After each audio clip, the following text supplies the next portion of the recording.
ভয়েসটা শুনে যান। তবে যে এই যুগের কথাই বলছিলেন সম্ভবত, যে ইউসবিহু রাজুলু মুমিনান ওয়া ইউমসি কাফিরান, একজন ব্যক্তি সকাল করবে মুমিন অবস্থায়, সন্ধ্যা হবে কাফের অবস্থায়।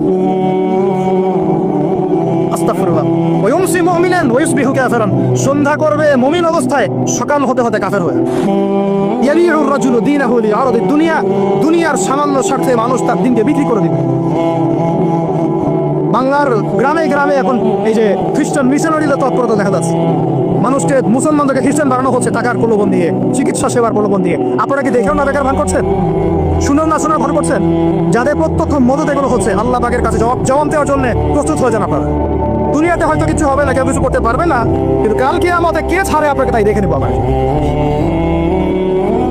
বিশ্বাস করেন, ওমর রাদিয়াল্লাহু আনহু বলছেন, যে কোরআন হাতে নিয়ে বলছি আমি, ওমর ইবনে খাত্তাব রাদিয়াল্লাহু আনহু একদিন তার উটের ময়লা পরিষ্কার করছেন।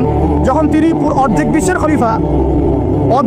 খলিফা উটের ময়লা পরিষ্কার করছেন, আলী ইবনে আবি তালেব এসে বলছেন, ইয়া আমিরুল মুমিনিন, আপনি আপনার পরবর্তী খলিফাদের উপরে কত কঠিন বোঝা চাপাই দিচ্ছেন। এত কিছু করার পরে নিজে উটের বোঝাও, উটের ময়লা পরিষ্কার করছেন, আমাদের জন্য এত কঠিন করে দিলেন খেলাফতের দায়িত্ব।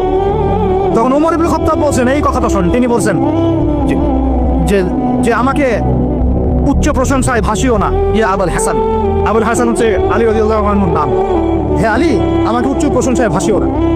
আমি ভয় করি ইরাক তখন মুসলমানদের আওতায় আছে, ইরাকের ফোরাত নদীর কিনারায় যদি কোনো ছাগলের বাচ্চাও না খেয়ে মারা যায়, আমি ওমর ভয় করি কাল কিয়ামতের মাঠে আল্লাহ আমাকে এর জন্য জবাবদিহি করাবে। কি বুঝলেন? ওই যুগ আর এই যুগ লা ইয়াসতামিআন, এটা কখনো একসাথে মিলবে না। এগুলো জাদুঘরে চলে গেছে এখন। তিনি বলছেন, ওমর রাদিয়াল্লাহু আনহু যিনি জান্নাতের সার্টিফিকেট প্রাপ্ত মানুষ, যার জান্নাতের ঘর আল্লাহ রাসূল দেখে এসেছেন, তিনি বলছেন যে আমি ভয় করি ইরাকের ফোরাত নদীর কিনারায় কোনো মেষপালক বা ছাগলের বাচ্চা, মেষ শাবক, তারাও যদি না খেয়ে পানির পিপাসায় মারা যায়, আমি ওমর ভয় করি কাল কিয়ামতের মাঠে আল্লাহ আমাকে জবাবদিহি করবেন। আর কিছু বলতে হবে আপনাদেরকে? বাস, যার মধ্যে নফসের মধ্যে নূর আছে তার জন্য উপদেশ যথেষ্ট।